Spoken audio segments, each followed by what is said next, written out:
ya mwezi wa 12. Natamka mwezi wa 12 ukawe ni mwezi wa kibali katika jina la Yesu Kristo.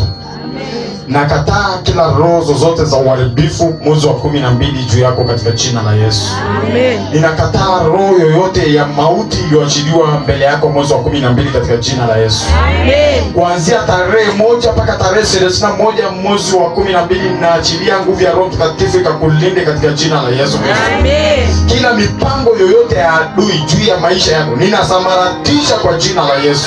Amen. Kila uharibifu aina yoyote nasambaratisha kwa jina la Yesu. Amen. Kila magonjwa yaliyopangwa juu yako nasambaratisha kwa jina la Yesu. Amen. Kila uchawi ulioachiliwa katika tarehe ninasambaratisha kwa jina la Yesu. Amen. Kila sadaka zilizotolewa, sadaka za kipepo, sadaka zote kafara za giza iliyotolewa na madhabahu ya kwenu juu ya mwezi wa 12 nasambaratisha kwa jina la Yesu. Amen. Sadaka za misimu ya ukoo nasambaratisha kwa jina la Yesu. Amen. Mahali popote ulipoandika majina ya kwako mwezi wa 12 ili kukamata nyota yako, kukamata maisha yako, kukamata afya yako, ninapiga hiyo nguvu kwa jina la Yesu Kristo.